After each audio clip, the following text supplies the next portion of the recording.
Ilmu Ekonomi didirikan pada 1993, berada di bawah naungan Fakultas Ekonomi dan Bisnis Universitas Indonesia.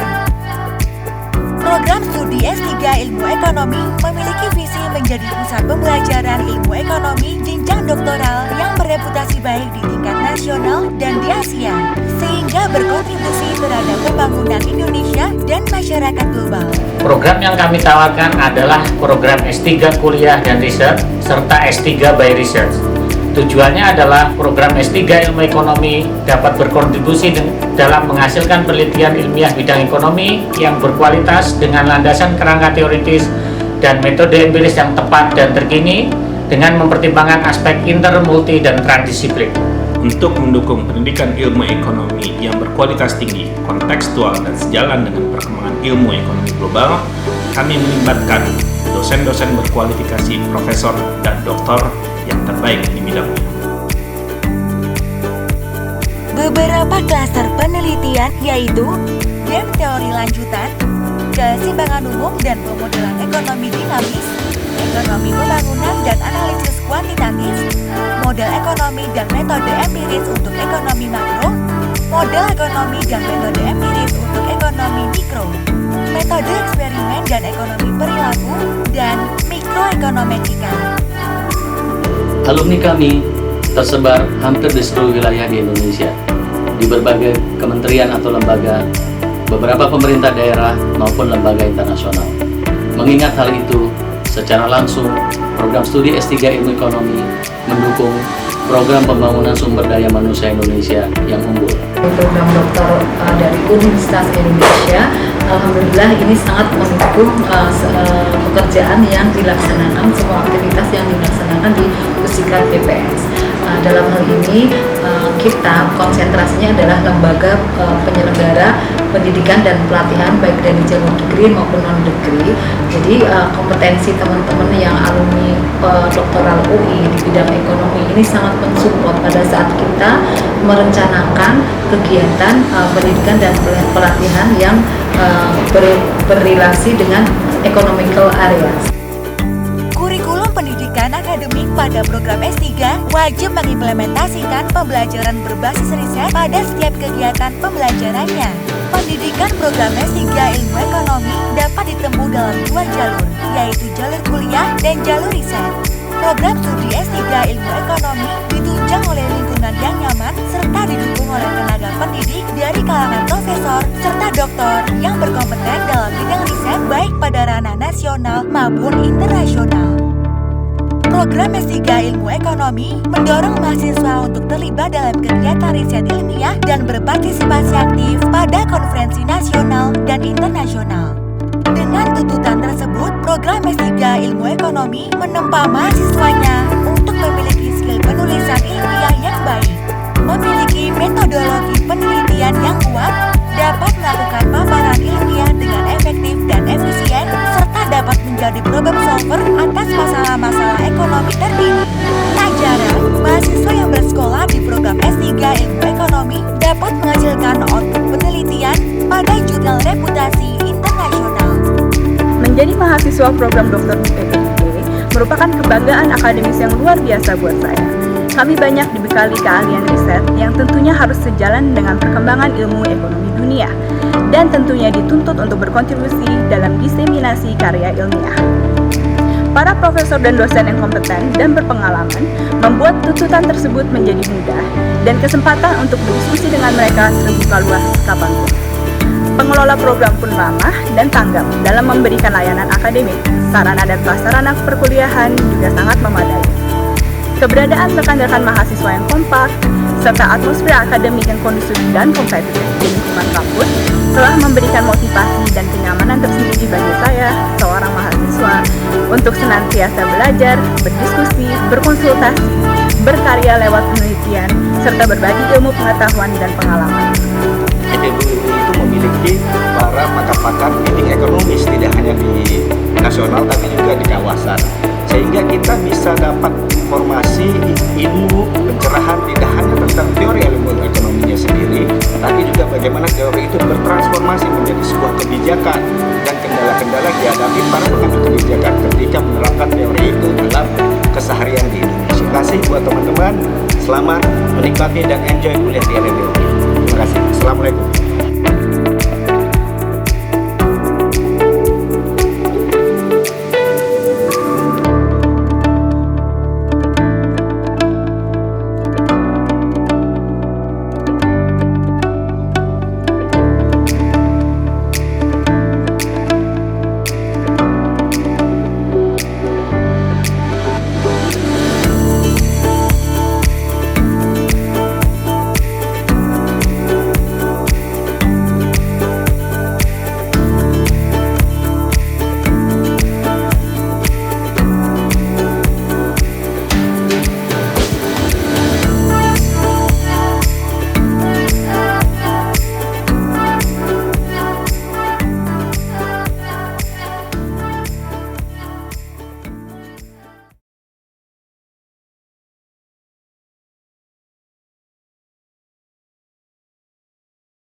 Hadirin yang kami hormati, selamat siang dan selamat datang di ujian promosi doktor Saudari Maya Hendrieta Montolalu yang merupakan mahasiswa program doktor di Fakultas Ekonomi dan Bisnis Universitas Indonesia. Beberapa saat lagi, sidang promosi doktor Saudari Maya Hendrieta Montolalu akan dimulai. Dengan tidak mengurangi rasa hormat, kami mohon kepada hadirin yang sudah bergabung untuk tidak mengaktifkan kamera dan audio pada saat ujian berlangsung. Atas perhatiannya, kami ucapkan terima kasih. Udah keluar ya?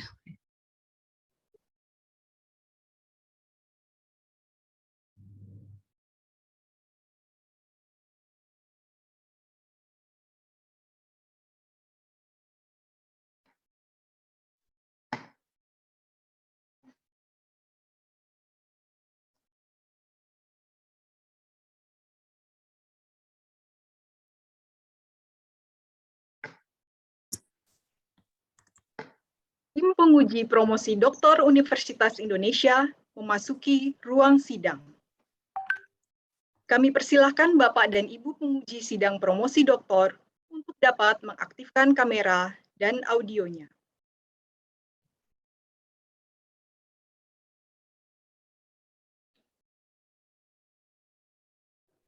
Calon Doktor Saudari Maya Hendrieta Montolalu disilahkan memasuki ruang sidang.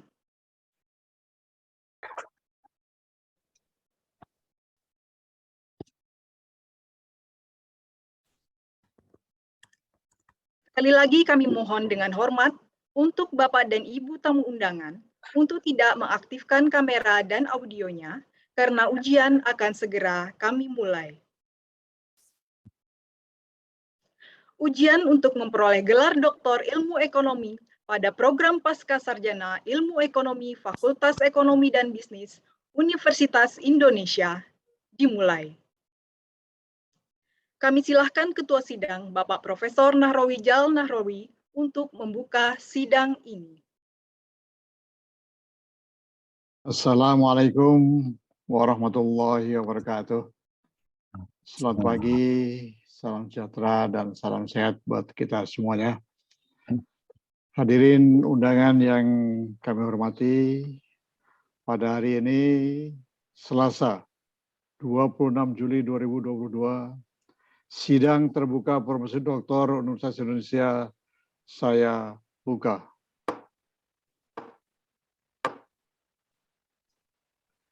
Calon doktor Saudari Maya Hendrieta Montolalu, sidang terbuka promosi doktor yang saat ini berlangsung akan mengajukan pertanyaan dan sanggahan atas disertasi saudari yang berjudul Food Trade Liberalization and Stunting Prevalence, the Case of Indonesia. Bapak, Ibu, dan hadirin yang saya hormati, izinkanlah saya terlebih dahulu untuk memperkenalkan nama tim promotor dan tim uji pada sidang promosi doktor pagi ini. Yang bertindak selaku promotor yaitu Bapak Dr. Mahyus Ekananda.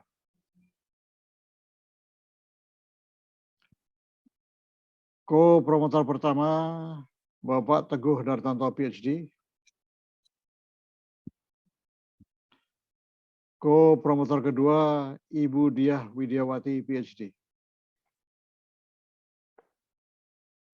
Kemudian untuk tim penguji, diketuai oleh Ibu Dr. Hera Susanti, yang anggotanya terdiri dari Ibu Diah Hadi Setio Naluri, PhD, Bapak Kiki Feriko, PhD, Bapak Dr. Widiono Sucipto,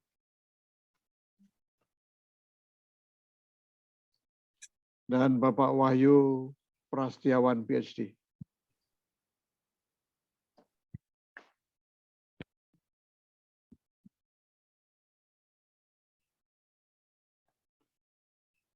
Selanjutnya, saya persilakan Bapak Dr. Mahyus Ekananda selaku promotor untuk memulai acara ujian. Silakan.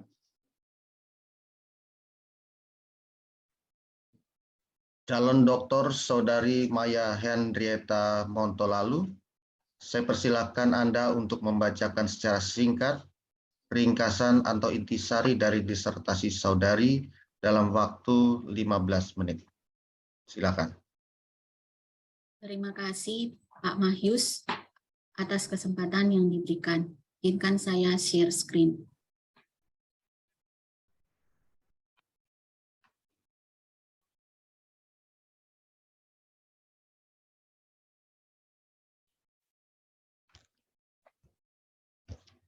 Apakah bisa terlihat? Sudah bagus. Sudah bagus.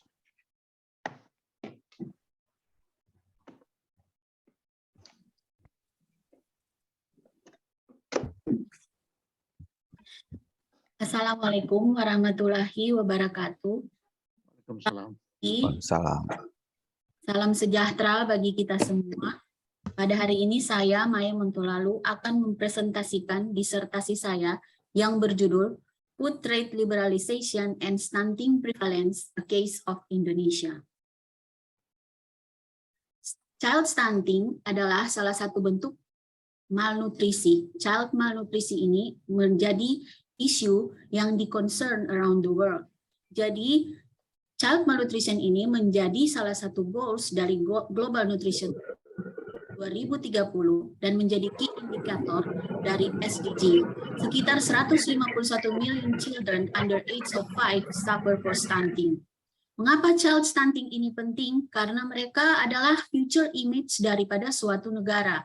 Dan stunting ini adalah outcome daripada chronic undernutrition dan merupakan indikasi daripada poverty atau kemiskinan.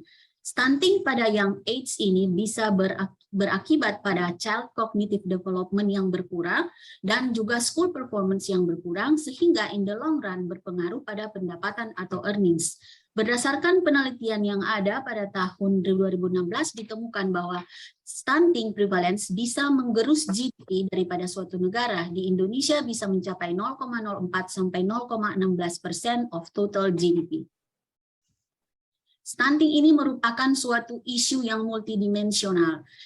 Stunting dipengaruhi oleh klaster faktor yaitu genetik, environment, dan nutrition. Genetik bisa di-inherit daripada parents dan kemudian bisa kehidupan sekitar, dan nutrition adalah makanan yang di-intake oleh individu.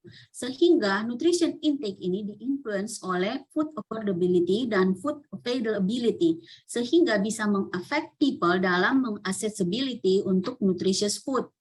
Sementara dalam suatu negara, food self-sufficiency itu suatu bukan idea yang buruk, tetapi itu bisa dicapai in the long term. Sehingga untuk memenuhi fulfill the gap of the food insufficiency, maka ada instrumen yang bisa dilakukan adalah trade policy. Keadaan saat ini di Indonesia ditemukan bahwa stunting banyak di household dan the poorest ini suffer untuk food insecure. Stunting prevalence di Indonesia saat ini pada 2018 30,8% dan menurun 2019 27,7%. However, ini belum mencapai WHO minimum standar.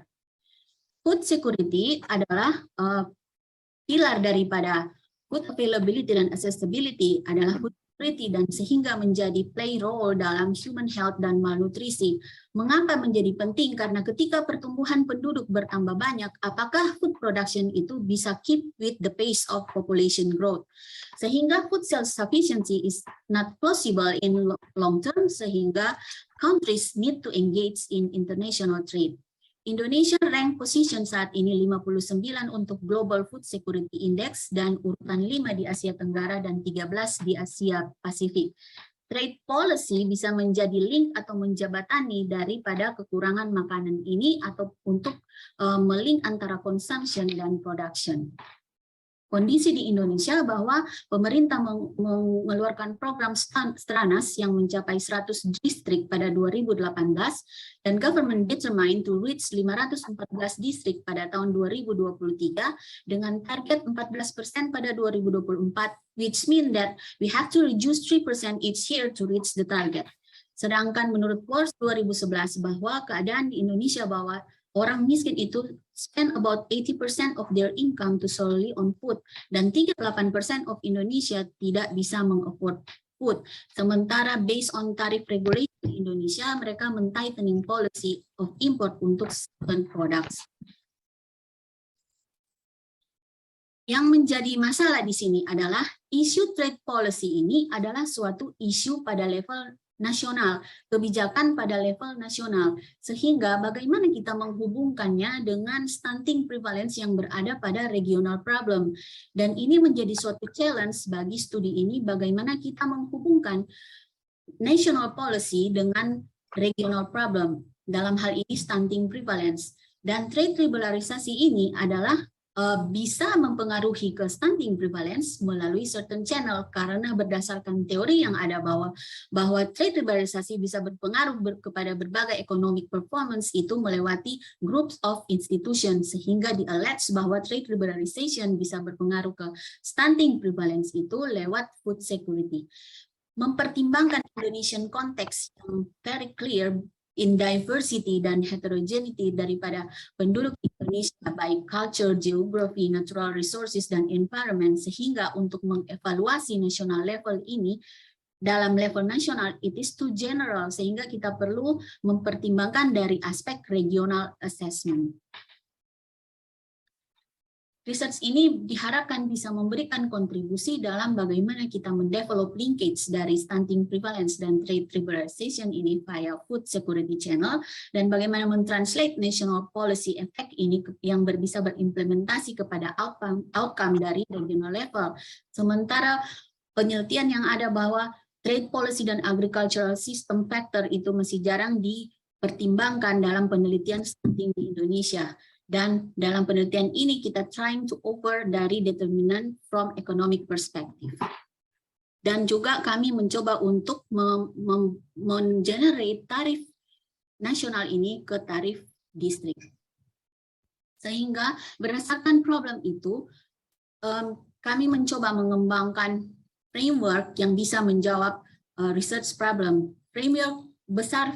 Framework yang besar adalah berdasarkan UNICEF bahwa malnutrisi itu dipengaruhi dari 3 tingkatan faktor, di mana trade policy adalah bagian dari basic causes yang berpengaruh kepada food security yang merupakan underlying causes.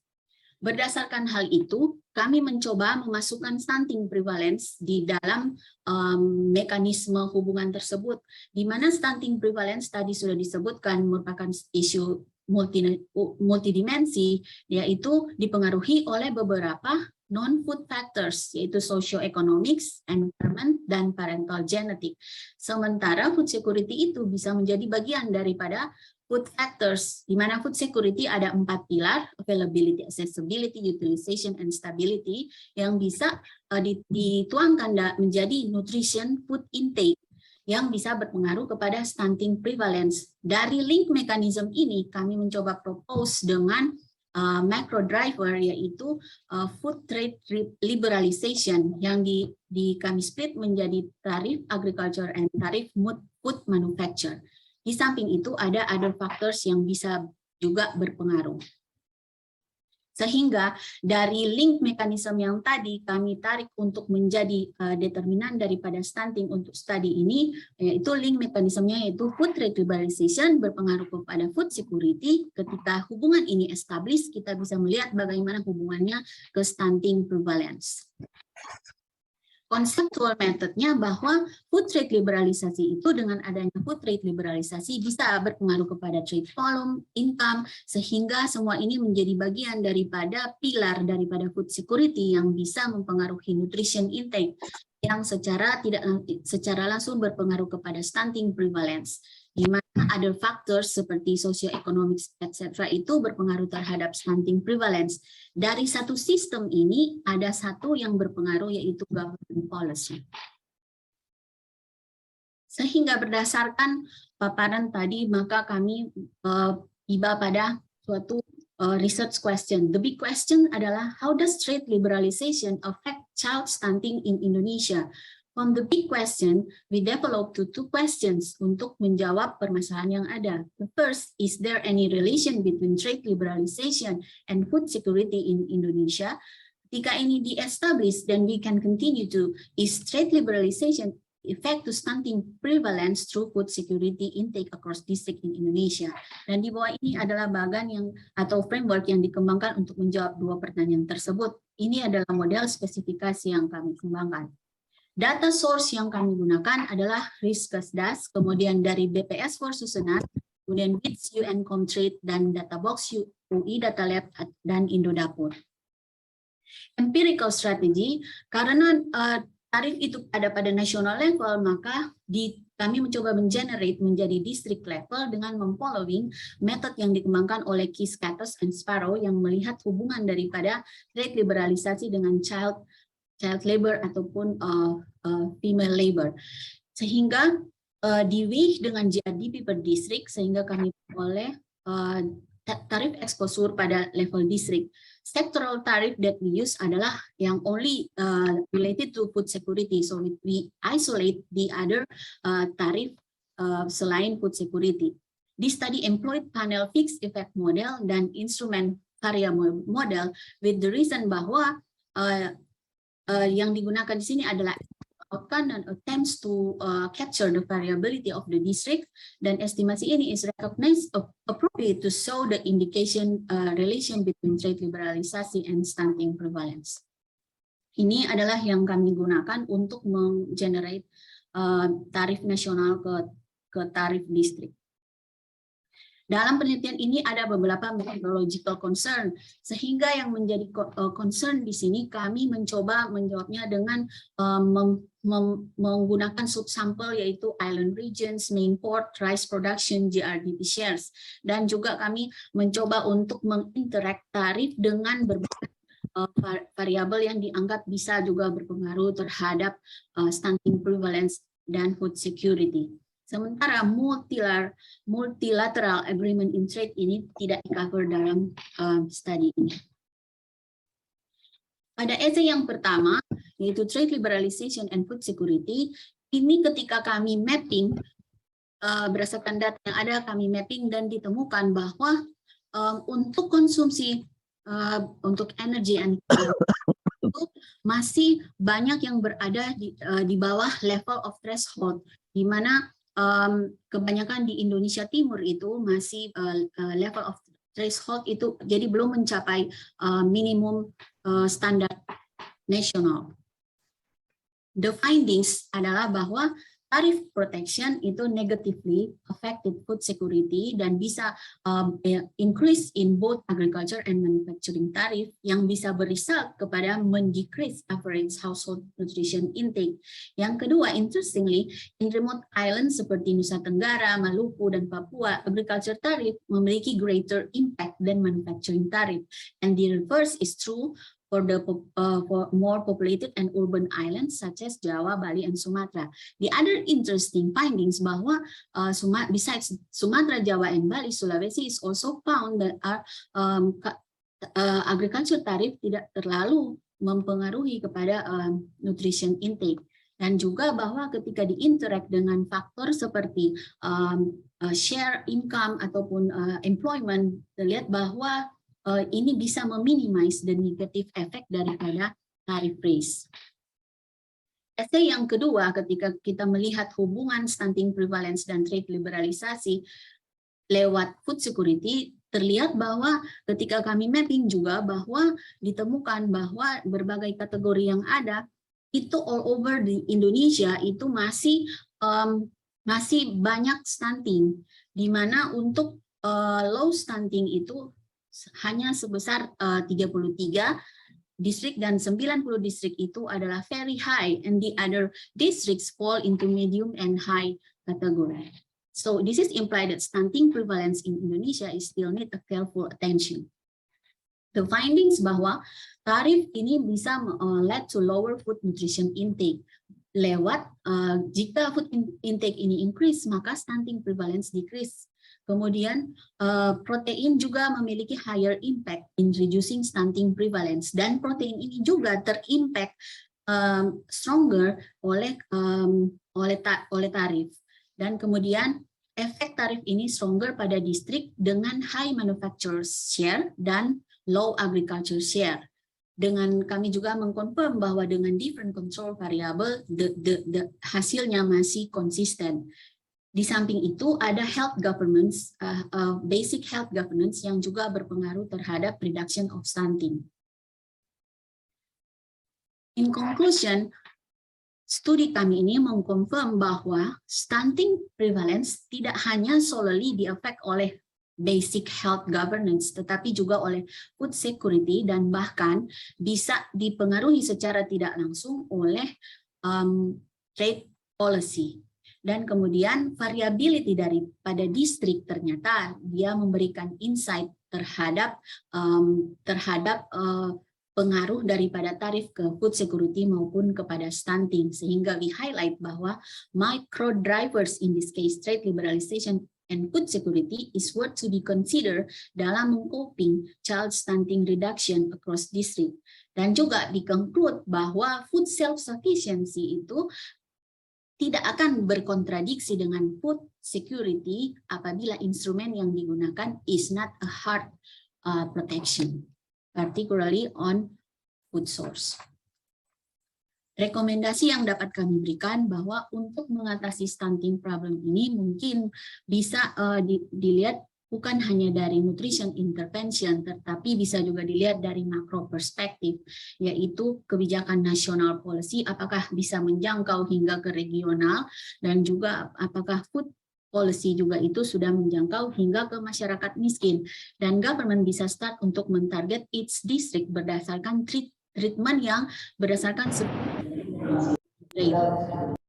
dan sehingga untuk juga bisa memperkuat food system, infrastructure, dan distribution channel, dan juga akses daripada animal food source yang dalam aturan pemerintah ada yang di bit tightening, sehingga mungkin bisa lebih di soften, sehingga karena ini adalah dianggap untuk sebagian masyarakat miskin adalah mahal, maka jika bisa diperoleh dengan harga murah maka akses will be better.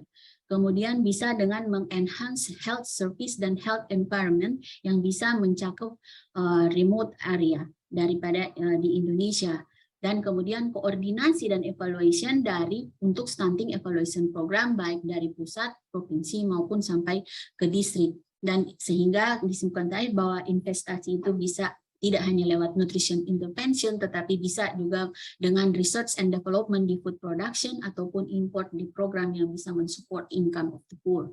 Limitation daripada studi ini adalah studi ini mungkin belum bisa mengestimate dengan longer lag karena di observation data, dan juga mungkin suggestionnya bisa different approach bisa digunakan untuk memasukkan faktor yang lain, misalnya corruption ataupun rent seeking behavior. Dan kemudian limitasi juga yang lain bahwa ini karena dari makro perspektif dan mungkin bisa digabungkan dengan individual stunting. Dan bisa juga mempertimbangkan yang saat ini ada itu di urban, bahwa ada double burden effect, yaitu obesity. Dan kemudian further research bisa juga mempertimbangkan production atau staple food yang lain dengan menggunakan pendekatan tarif, misalnya non-tarif barrier. Dan juga untuk misalnya mempertimbangkan untuk menggunakan international data, perhaps bisa menggunakan GTAP. Dan disertasi ini bisa berjalan baik karena bantuan daripada tim, yaitu Pak Mahyus, Pak Teguh, dan juga Ibu Diah. Dan akhir kata bahwa the fact is there is enough food in the world for everyone, tetapi millions of children and adults suffer from malnutrition and starvation. Terima kasih.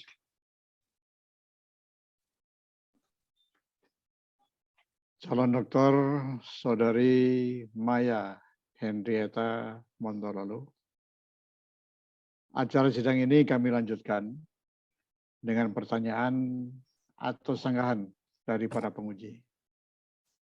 Saya persilakan penguji pertama, Ibu Dr. Hera Susanti, selaku Ketua Penguji, menyampaikan pertanyaan atau sanggahannya. Silakan Bu Hera. Terima kasih Bapak Ketua Sidang. Saudara Promovenda Maya Montolalu, pertama-tama saya ingin mengucapkan selamat atas keberhasilannya mencapai tahap ini. Topik yang disertasi Anda ini sangat menarik karena bersifat multidisiplin, ya, multi daerah, terkait dengan multi stakeholders juga, walaupun Anda mengemasnya dari sisi ekonomi, ya, sehingga tanggapannya itu bisa beragam. Anda berargumentasi, ya, bahwa liberalisasi perdagangan internasional itu akan berdampak negatif terhadap prevalensi stunting melalui ketahanan pangan, ya, yang diproksi dengan kalori dan nutrisi. Saya ingin menanyakan dua hal. Pertama, Anda mencoba melihat dampak trade liberalization dalam hal ini menggunakan proxy tarif import terhadap food security. Ya, dan hasilnya negatif, ya, sehingga Anda mengusulkan perdagangan internasional lebih dibuka. Nah, tapi ada pandangan lain yang menyatakan justru sebaliknya, perdagangan internasional di bidang pangan ini justru sebaiknya dibatasi sambil terus memperhatikan kinerja ketahanan pangan dalam negeri, sehingga dengan demikian petani itu lebih terlindungi, ya, tidak tersaingi dengan harga pangan impor, kemudian juga mendapatkan kesempatan untuk melakukan diversifikasi, peningkatan produktivitas, dan sebagainya. Bagaimana pandangan Anda tentang itu? Yang kedua, terkait dengan dampak tidak langsung dari trade liberalization terhadap stunting akibat adanya ketahanan pangan. Anda memang sudah menyatakan bahwa prevalensi stunting ini tidak hanya dipengaruhi oleh faktor trade liberalization, tapi juga yang lainnya. Cuma saya ingin tahu sampai sejauh mana Anda meyakini bahwa kebijakan liberalisasi perdagangan untuk pangan ini dibutuhkan, ya, untuk mempengaruhi prevalensi stunting, mengingat yang mempengaruhi stunting ini juga cukup banyak. Oke, demikian. Silakan. Ya. Yang terhormat Ibu Dr. Hera Susanti, perkenankan saya untuk menjawab pertanyaan yang Ibu ajukan. Untuk pertanyaan pertama, bahwa dampak trade liberalisasi terhadap dengan proxy tarif itu, apakah sementara penelitian yang lain menurut perdagangan sebaiknya dibatasi dan lebih di petani bisa lebih terlindungi. Tanggapan saya adalah bahwa ketika ini berhubungan dengan orang miskin di Indonesia yang untuk mengakses ke food itu sedikit, dan untuk hal ini bahwa farmer itu tidak semuanya adalah big farm, yang ada adalah small farmer dan bahkan yang tidak memiliki land, sehingga jika diproteksi memang harga akan meningkat, tetapi bagaimana dengan input untuk untuk pengembangan produksi di dalam satu negara itu oleh farmer. Mereka menjual yang mereka dapatkan, yang mereka jual, tetapi yang mereka gunakan itu di-spend untuk food itu seperti yang sudah dikatakan tadi bahwa 80% adalah spend untuk food. Dan jika mereka hanya sedikit, maka untuk itu tidak akan bisa di-spend untuk food, tetapi tidak bisa memenuhi dietary need yang berdasarkan guideline, sehingga bisa berefek kepada kesehatan dan salah satunya adalah stunting prevalence. Kemudian jika memang akan dilakukan seperti itu, jadi misalnya food self sufficiency itu baik, tetapi perlu juga dengan tetap memperkuat daripada food system dan research development yang lain. Yang kemudian pertanyaan yang kedua, trade liberalisasi terhadap stunting, kebijakan yang di trade liberalisasi terhadap stunting prevalence. Mohon maaf Bu, bisakah diulang untuk pertanyaan yang kedua? Pertanyaan saya adalah sejauh mana Anda meyakini gitu sejauh mana Anda meyakini bahwa kebijakan trade liberalization ini memang betul-betul dibutuhkan gitu ya untuk mempengaruhi prevalensi stunting ini? Ya, baik Bu. Jadi trade liberalisasi ini berpengaruh untuk stunting prevalence karena begini, stunting prevalence itu salah satu faktor yang berpengaruh adalah nutrition intake. Nutrition intake ini adalah bagian daripada pilar food security di mana seseorang itu bisa mengkonsumsi dengan nutritious food apabila dia memiliki akses dan ada availability dan diversity daripada jumlah makanan. Sehingga jika kita hanya misalnya bergantung dengan domestic production yang mungkin untuk mengembangkan jenis-jenis food yang lain itu dibutuhkan longer term, maka dibutuhkanlah suatu instrumen policy yang bisa mempertemukan antara food gap ini, sehingga ketika ada trade policy maka ini bisa menjembatani antara food consumption dan food production atau gap yang ada ini untuk bisa diberikan akses yang lebih mudah kepada masyarakat, apalagi yang masyarakat miskin yang rentan terhadap stunting prevalence. Demikian jawaban yang dapat saya berikan. Baik. Saya hanya ingin menanyakan satu lagi ya, karena di sini terkait dengan kebijakan. Ada dua kebijakan produsennya juga dan juga kebijakan dari konsumen. Apakah bisa disebutkan selain tadi ya research and development itu kan jangka panjang.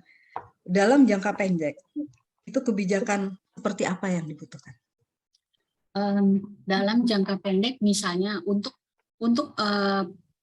produsen itu, karena biasanya produsen itu untuk yang dibutuhkan adalah input untuk produksi mereka, dan juga untuk konsumen yang dibutuhkan adalah food untuk dikonsumsi, sehingga mungkin in short term bagi produsen, pemerintah bisa misalnya mencarikan satu solusi bagaimana mengembangkan food ataupun agriculture food yang bisa dikembangkan in short term, jadi tidak memerlukan waktu yang lama untuk mengembangkan hal tersebut.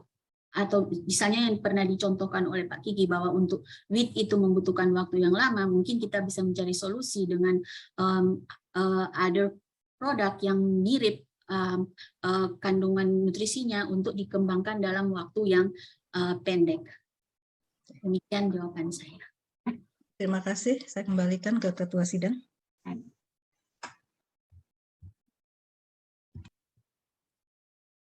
Masih mute terus.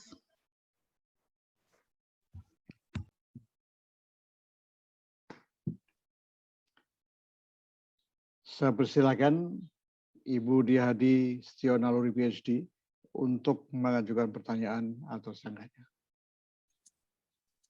Terima kasih Bapak Ketua Sidang, Profesor Nahrawi.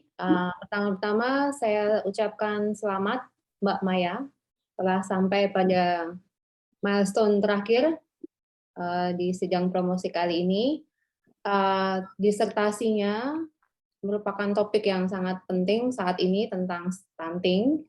Apresiasi atas segala kerja kerasnya untuk membuktikan bahwa ada faktor lain di luar kesehatan, dan terutama faktor grade yang biasanya tidak banyak dibicarakan oleh ketika membahas kebijakan stunting. Nah, menurut saya ada satu bagian yang perlu, atau menurut saya pribadi itu perlu diperkuat, ya. Sepertinya di seminar, di sidang akhir kita juga membicarakan, yaitu novelty. Mungkin beberapa, tadi saya sudah mengirimkan ya Mbak ya, beberapa poin seperti misalnya di expected contribution-nya Mbak menyebutkan tentang bahwa kebaruannya adalah at district level, you're trying to see the nexus between 3 factors gitu ya, trade liberalization, food security, and stunting,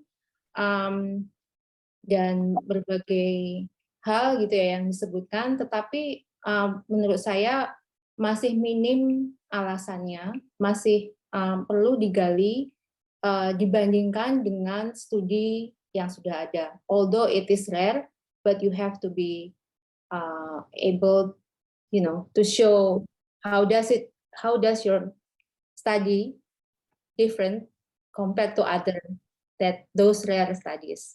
Itu mungkin satu hal. Nah, pertanyaan saya cuma satu, Mbak. Setelah saya membaca keseluruhan tesis, saya kemudian berpikir, dan kebetulan ini sidang promosi yang terbuka ya untuk semuanya. Why does it important to know about trade liberalization and stunting? Kenapa hal ini penting untuk diketahui oleh awam seperti saya? Dan kemudian untuk akademik, sebenarnya kan kita tahu bahwa efeknya indirect, itu udah jelas. Kenapa itu harus di-reiterate? Kenapa penting itu di-reiterate dan diteliti di sini? Itu saja pertanyaan saya. Terima kasih.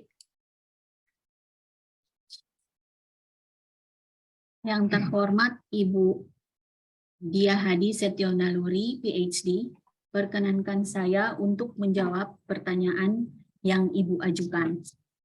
Pertanyaannya adalah seberapa penting trade liberalisasi untuk diketahui oleh masyarakat awam terhadap hubungannya terhadap stunting prevalence. Trade liberalisasi berkaitan dengan food security, berkaitan dengan masuknya jumlah makanan ke dalam satu negara dari negara yang lain. Dan dengan trade liberalisasi ini, ketika jumlah makanan itu banyak yang masuk di negara kita, maksudnya di negara kita, dan mensupport food self-sufficiency atau ketahanan pangan dalam suatu negara, maka bisa terlihat dari price daripada food tersebut atau harga, sehingga berefek ke harga dan juga bisa diakses oleh masyarakat miskin, yang biasanya masyarakat miskin itu sangat rentan dalam hal kesehatan, bahkan untuk mendapatkan makanan saja yang bergizi itu susah, dan kebanyakan mereka itu mengkonsumsi makanan yang kandungannya lebih banyak adalah kalori, padahal sebenarnya di sini protein itu atau animal food source itu penting. Jadi mungkin jika ada trade liberalisasi atau ada impor makanan, itu bisa membantu dalam akses terhadap makanan. Dalam hal mereka bisa membeli makanan dengan harga yang lebih murah. Sehingga bisa ketika mereka bisa membeli makanan yang lebih murah, maka mereka bisa spend their income into other needed, such as health ataupun stunting prevalence. Terlebih kepada mother health dan juga child health. Demikian jawaban yang dapat saya berikan. Bu Dia Hadi.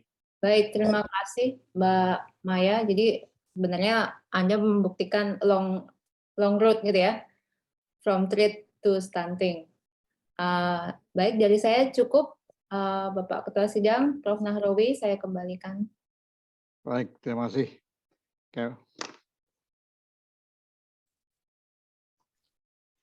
Kami lanjutkan ke penguji berikutnya. Saya persilakan Bapak Kiki Feriko PhD untuk mengajukan pertanyaan atas tangannya. Silakan.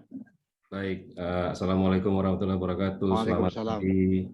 Terima kasih Bapak Ketua Sidang Profesor Nahrawi dan promotor, kopromotor, Ketua Sidang Ketua Penguji Ibu Hera dan seluruh jajaran program S3 PPIE FEB UI. Promovenda Maya. Saya mengucapkan selamat, Anda sudah sampai di level ini.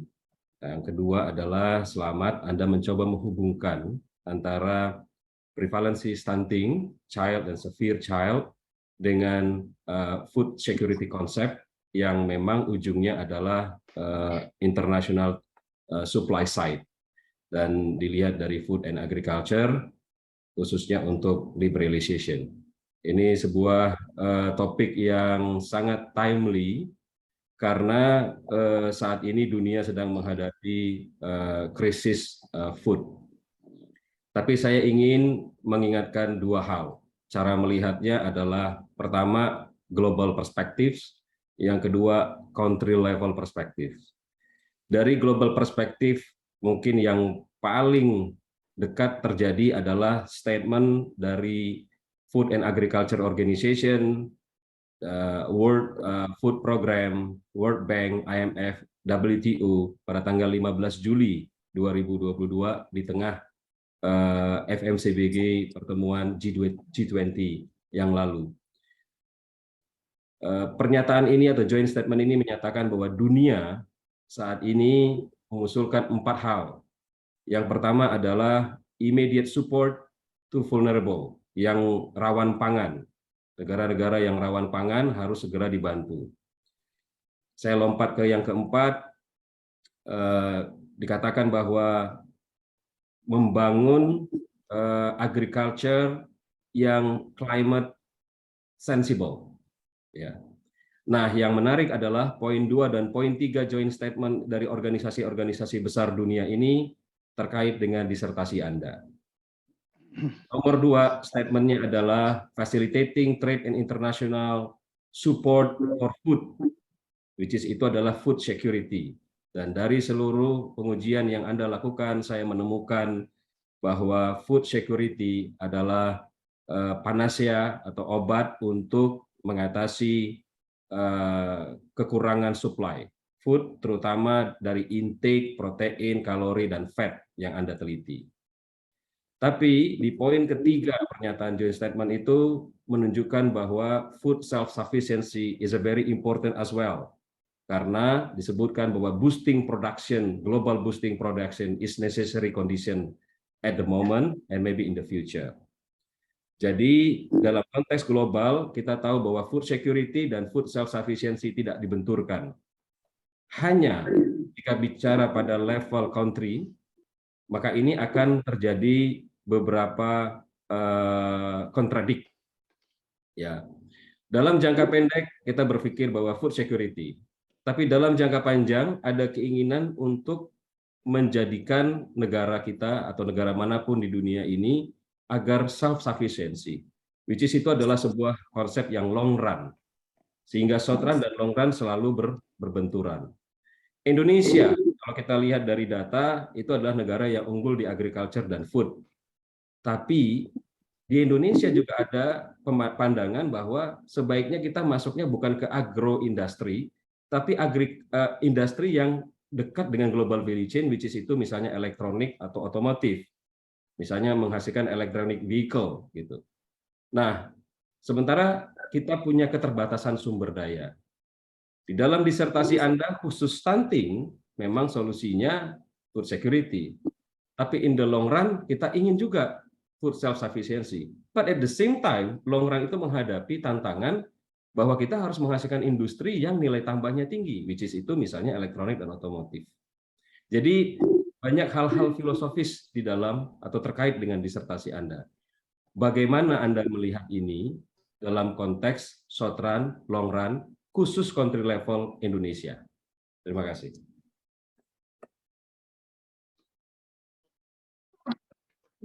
Yang terhormat Bapak Kiki Veriko, PhD, perkenankan saya untuk menjawab pertanyaan yang Bapak ajukan.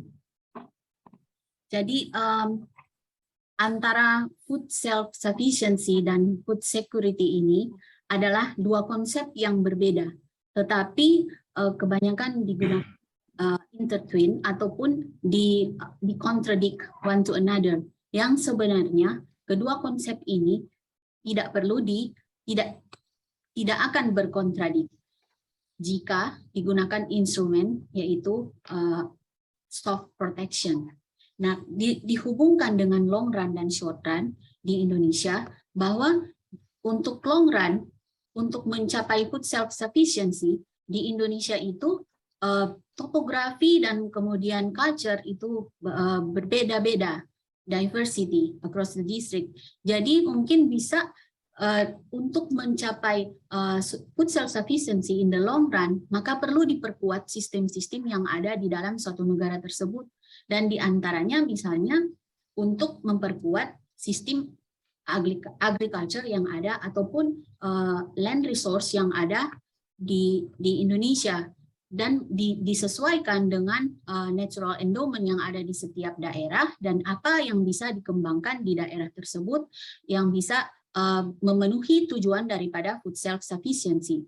In the short run, ketika kita masih berusaha untuk mencapai food self-sufficiency, maka dibutuhkan food security dalam hal ini yang memenuhi 4 pilar tersebut yang bisa berefek kepada demand daripada masyarakat, terutama masyarakat miskin. Dan kemudian ketika digiring untuk lebih ke industri ataupun elektronik, itu sebenarnya sesuatu, it's not a bad idea, it's good idea, karena bisa bisa dikembangkan dan sehingga bisa pada suatu saat kita bisa mengekspor, sehingga bisa ekspor ini bisa untuk membiayai import, dalam hal ini import food production yang bisa lebih mempermudah akses daripada masyarakat, sehingga food self reliance juga dibutuhkan yang dengan food self sufficiency dan food security. Demikian jawaban yang dapat saya berikan. Pak Kiki, apakah ada komentar atau jawaban Prof. Venda? Baik, terima kasih Pak Ketua Sidang Prof. Nahrawi. Saya senang dengan jawabannya. Kata kuncinya ada pada mengembangkan food self-sufficiency without protection. Jadi dia akan bergandengan tangan dengan konsep food security at the global concept atau global context. Saya ingin mengingatkan Saudara Promovenda Maya bahwa S3 ini bukan end of journey, tapi the beginning of the journey. Bagaimana ilmu itu akan dimanfaatkan. Pertanyaan saya terakhir, mungkin saya ingin komitmen dari Promovenda Maya untuk meneruskan, ya. Apakah Anda akan terus menyuarakan food self-sufficiency ini di Indonesia khususnya tanpa proteksi kita mengembangkan ini, dan bila iya dalam konteks profesi Anda, apa yang akan Anda lakukan untuk terus menyuarakan itu? Karena kita membutuhkan penyuaraan dan echoing dari hasil temuan disertasi Anda. Terima kasih. Terima kasih Pak Kiki. Yang terhormat Bapak Kiki, perkenankan saya untuk menjawab pertanyaan yang Bapak ajukan. Sebagai dosen juga, saya akan keep echoing dari hasil disertasi saya bahwa untuk food self sufficiency itu adalah bukan ide yang buruk, karena selama ini yang pop up into my mind that actually food security is the best, but actually antara food self-sufficiency and food security can be go hand in hand dengan proteksi, bukan tanpa proteksi, tetapi dengan loosen a bit protection atau policy yang lain selain daripada tarif bisa lebih disoften, sehingga bisa berpengaruh baik terhadap small farmer maupun masyarakat miskin dan juga small producer. Demikian jawaban yang dapat saya berikan. Kami lanjutkan ke penguji berikutnya. Saya persilakan Bapak Dr. Widiono Sucipto untuk mengajukan pertanyaan atau sanggahan. Silakan. Ya. Baik, terima kasih Ketua Sidang Prof. Nahrawi. Yang saya hormati Promovenda Maya. Ya, pertama saya mengucapkan selamat karena Anda sudah sampai pada tahap promosi. Dan yang kedua, sama seperti penguji yang lainnya, saya ingin menyampaikan apresiasi karena topik yang Anda tulis ini waktunya tepat ya, dan juga menampilkan suatu topik yang belum banyak ditulis ya, karena sebelumnya lebih banyak kita melihat bagaimana trade liberalization dampaknya terhadap poverty dan juga kemudian terhadap employment. Dan sekarang Saudari Maya ini menulis sesuatu yang dampaknya terhadap stunting, dan ini merupakan topik yang sangat penting. Nah, mungkin pertanyaan saya relate dengan apa yang sudah disampaikan oleh Pak Kiki ya, bahwa Anda mulai dengan trade liberalization dikaitkan dengan food security ya, dan kita tahu bahwa premisnya adalah trade liberalization itu akan menguntungkan bagi negara yang surplus pertanian ya, produk pertanian, dan juga menguntungkan bagi yang defisit, sehingga dengan demikian menyebabkan harga pangan bisa menjadi murah ya pada saat dibutuhkan.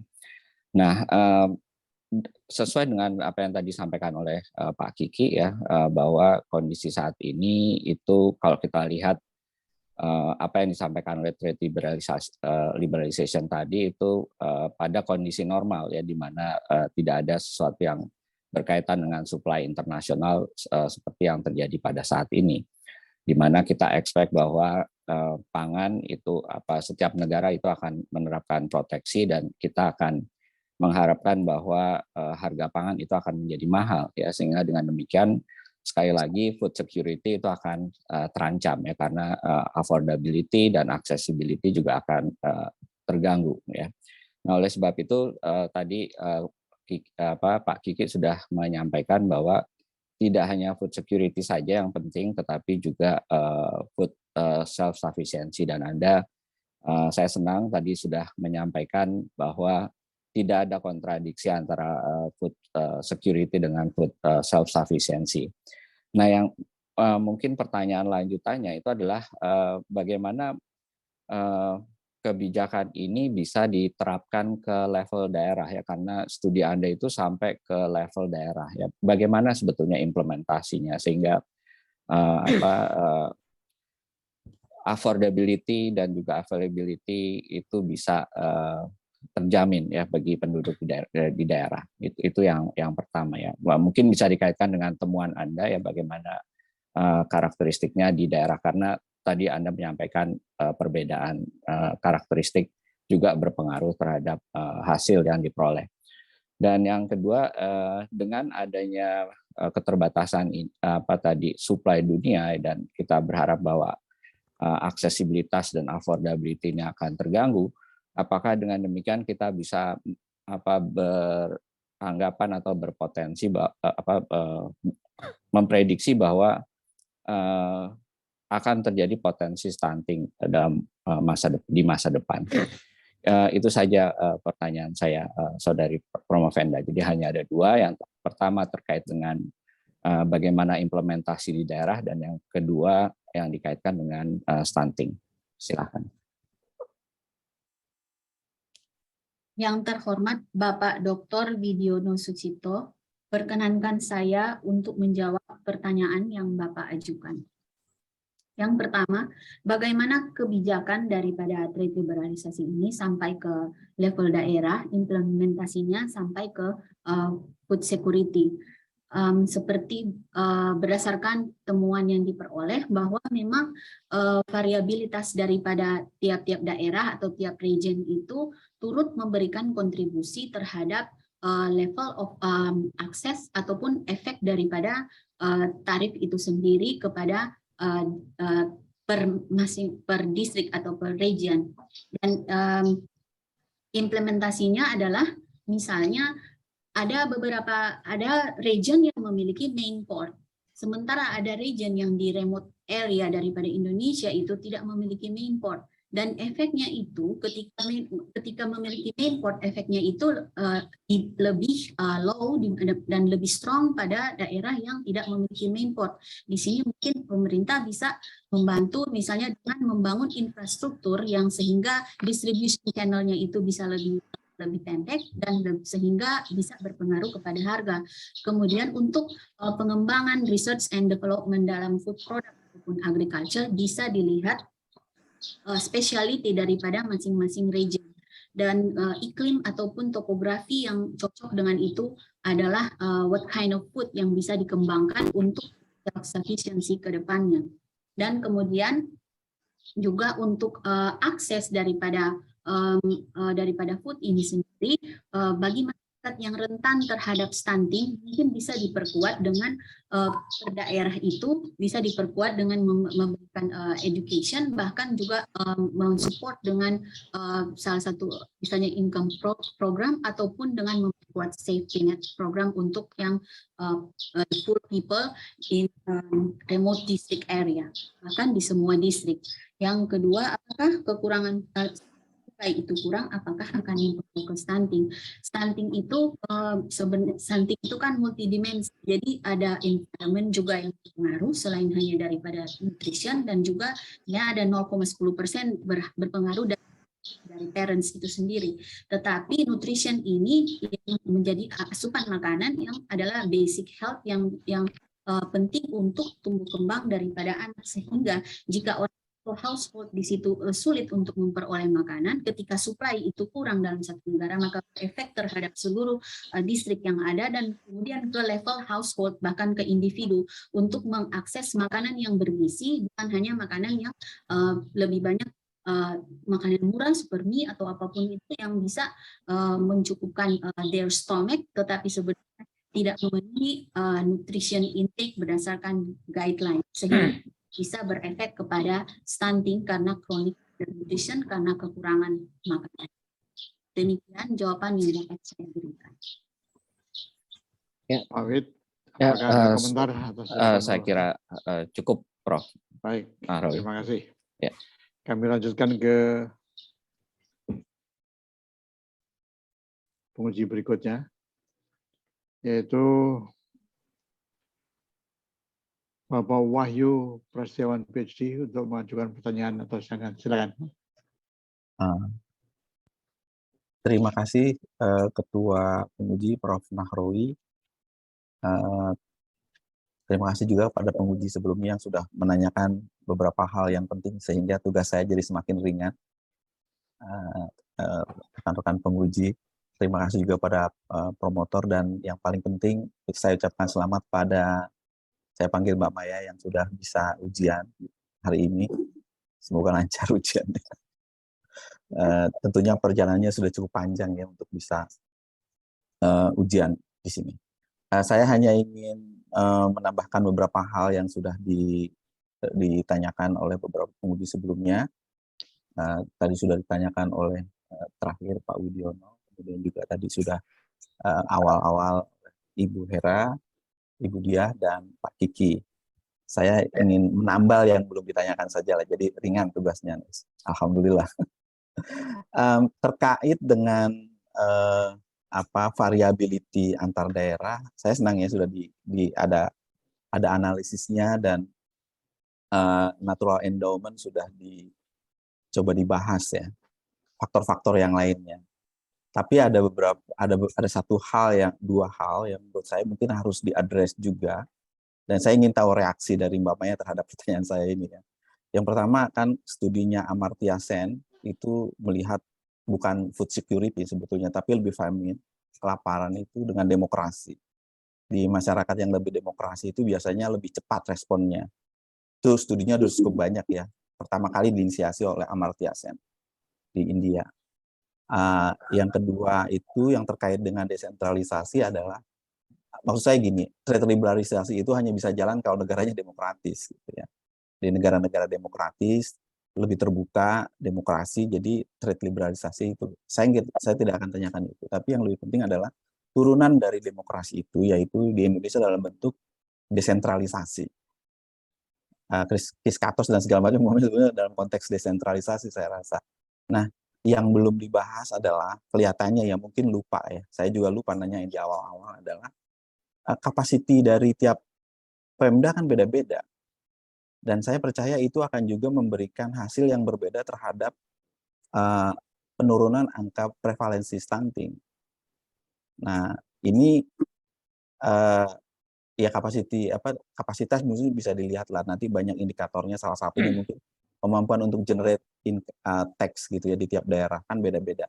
Mungkin itu menjadi proxy yang baik ya untuk melihat kapasitas di Pemda. Saya ingin tahu, saya udah terima kasih di variability-nya itu penting karena ini levelnya di tingkat daerah. Ini lebih praktikal sebetulnya pertanyaannya. Bagaimana ya kita bisa memahami prevalen kapasitas pemerintah daerah yang berbeda-beda untuk menangani stunting itu supaya hasilnya bisa lebih baik lah. Kan kita tahu ada daerah-daerah yang juga mungkin kapasitas pemerintahnya nggak bagus. Nah pertanyaannya kalau kita berhadapan ya dengan pemerintah daerah yang kapasitas untuk mengeksekusi suatu kebijakan tidak baik, ini kira-kira apa ya yang bisa dilakukan? Terima kasih, itu aja pertanyaan saya. Yang terhormat Bapak Wahyu Prasetyawan, PhD, perkenankan saya untuk menjawab pertanyaan yang Bapak ajukan. Yang pertama, tulisan dari Amartya Sen tentang food hunger dihubungkan dengan demokrasi. Tanggapan saya bahwa food hunger jadi isu kelaparan ini memang berkaitan juga dengan food security. Dan food hunger ini bagaimana suatu individu itu memenuhi kebutuhan akan makanannya. Dan di sini hubungannya itu bisa ke food sovereignty ataupun the rights to food daripada tiap individu. Each individual have the rights to have food. Sehingga pemerintah perlu memenuhi kebutuhan ataupun menjawab hak daripada setiap warga negara untuk mendapatkan makanan. Di samping itu, fungsi dari pemerintah it's supposed to be pro-poor, pro the vulnerable people yang poverty itu supaya itu sejahtera semuanya, sehingga dikaitkan dengan food hunger, maka untuk pemenuhan daripada untuk mengatasi masalah food hunger ini, maka pemerintah perlu bagaimana suplai makanan itu bisa lebih mudah dan bisa lebih diakses oleh masyarakat. Yang kedua, masalah desentralisasi, bagaimana kapasiti dari Pemda. Memang dengan adanya desentralisasi, ini kebijakan dan pelaksanaan dan eksekusi daripada program-program pemerintah itu banyak dilaksanakan di daerah. Dan untuk stunting sendiri itu ada aturannya, jadi di peraturan di nasional itu tentang bagaimana untuk percepatan penanganan stunting dan hingga diturunkan ke level provinsi. Di level provinsi ini seringkali untuk data angka stunting prevalence itu bias karena berdasarkan beberapa distrik itu, ada distrik yang sudah memenuhi low stunting, ada yang tidak. Sehingga yang menjadi ujung tombak daripada bagaimana angka prevalence atau bagaimana situasi dalam suatu daerah itu adalah distrik, level yang terendah yang untuk pemerintah saat ini untuk angka prevalensi adalah pada level daerah. Sedangkan kapasitas dari pemerintah itu di tiap daerah itu berbeda-beda. Oleh sebab itu, di dalam suggestion saya dalam untuk the next future research itu perhaps bisa dimasukkan kualitatif variabel, yaitu misalnya corruption. Karena sehingga pemerintah perlu untuk melakukan atau mengestablish bahkan meningkatkan evaluasi dan monitoring terhadap eksekusi daripada program yang sudah dicanangkan di setiap daerah, sehingga benar-benar program ini mencapai sampai kepada masyarakat terendah, sampai mencapai pada mereka yang miskin yang vulnerable terhadap stunting prevalence. Demikian jawaban yang dapat saya. Ya, terima kasih. Pak Wahyu, apakah ada komentar atas jawaban dari Prof. Veda? Ya, terima kasih. Jawabannya memang saya tahu ini memang beyond her dissertation gitu, tapi saya senang juga udah diadres ya di bagian bawah. Mungkin nanti di bagian limitasi dari studi mungkin memang harus, atau future studies, sehingga peneliti-peneliti yang sebelumnya itu lebih melihat yang sesudahnya, maksud saya bukan sebelumnya. Peneliti-peneliti yang berikut itu bisa melihat variability bukan hanya natural endowment, tapi juga kapasitas dari tiap daerah untuk mengadres stunting. Saya rasa itu aja. Terima kasih Pak Ketua, saya kembalikan lagi. Ya, terima kasih. Saya persilakan co-promotor Bapak Teguh Dartanto PhD untuk menyampaikan tanggapan atau pertanyaan. Silakan Pak Teguh. Terima kasih Pak Ketua sidang promosi. Mungkin saya nggak akan banyak bertanya Pak Ketua karena mungkin sudah diborong oleh semuanya. Ya, saya hanya mengucapkan selamat ke Maya terkait dengan sebuah proses panjang dalam menulis disertasi ini dan akhirnya juga sampai di titik ini selamat. Tapi mungkin sedikit menambahkan lah sebenarnya dalam konteks yang lebih luas gitu. Ini kan isunya stunting itu kan multidimensions lah, ya kan, dari berbagai aspek di mana ini kan hanya satu aspek dari sisi food intake ya, food intake terus dikaitkan dengan isu tentang trade gitu. Sama seperti mengikuti dari penguji sebelumnya itu Pak Wahyu, ada aspek apa sih yang sebenarnya yang memang dalam konteks policy ya, trade is one part gitu, tapi karena stunting ada multidimensional, menurut Maya lah ini kan sebagai, kan Maya nanti ada di agriculture department, agriculture econ department atau apa, kira-kira dalam isu stunting ini menurut Maya setelah menyelami isu stunting, isu trade ini sebenarnya ada faktor apa sih sebenarnya, ini mungkin beyond dari disertasi itu kan, dari menyelami itu kira-kira apa sih yang what should be done for the policy maker even at the national level ataupun di regional level untuk dealing with the stunting gitu. Itu aja sih, mungkin lebih beyond dari disertasi Pak. Kalau disertasi saya sudah bosan, udah hampir 7 tahun ikut membaca ini. Itu aja Pak Ketua, makasih. Yang terhormat Bapak Teguh Dartanto PhD, perkenankan saya untuk menjawab pertanyaan yang Bapak ajukan. Pertanyaannya beyond dari scope, tetapi saya mencoba menjawab bahwa ada faktor apa yang berpengaruh selain daripada food intake. Ada banyak faktor yang berpengaruh, other factor yang berpengaruh selain yang sudah disebutkan tadi, yaitu governance, health, dan juga environment yaitu residential health dan bagaimana environment sekitar. Dan untuk governance health misalnya education ataupun infant baby care, dan juga bagaimana proses setelah neonatal itu bagaimana, dan bagaimana memperbanyak tenaga kesehatan sampai ke daerah-daerah. Besides that, ada faktor yang lain juga, misalnya climate change. Climate change itu bisa berpengaruh terhadap food security dalam hal misalnya untuk setiap daerah yang lain itu berbeda-beda dan sehingga bisa berpengaruh dalam bagaimana memproduksi suatu makanan ataupun pencapaian food self-sufficiency. Selain itu ada juga pengaruh ya misalnya lobbying atau bisa rent-seeking behavior yang bisa mempengaruhi untuk masalah import dan sehingga bisa berpengaruh hanya benefit to the capitalist sehingga menyusahkan yang miskin yang sebenarnya lebih membutuhkan akses kepada makanan.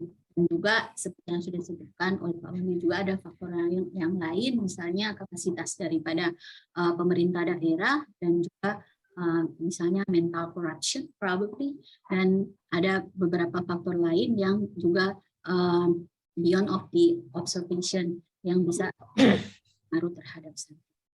Demikian jawaban yang dapat saya berikan. Ya, terima kasih, Maya. Terima kasih, Maya. Terima kasih, Pak. Waktu habis, ujian telah selesai. Ujian telah berakhir.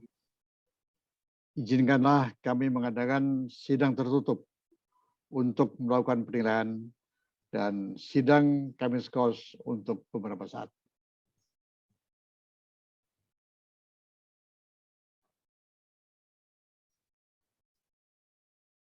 Tim penguji promosi Doktor Universitas Indonesia meninggalkan ruang sidang menuju ruang sidang tertutup secara online. Hadirin yang kami hormati, kami mohon menunggu beberapa saat untuk mengikuti sidang selanjutnya dan mohon tidak meninggalkan ruang sidang promosi doktor ini karena tim penguji promosi doktor akan kembali pada ruang sidang online. Mantap Maya, selamat ya. Dr. Maya Montolalu. Banyak selamat.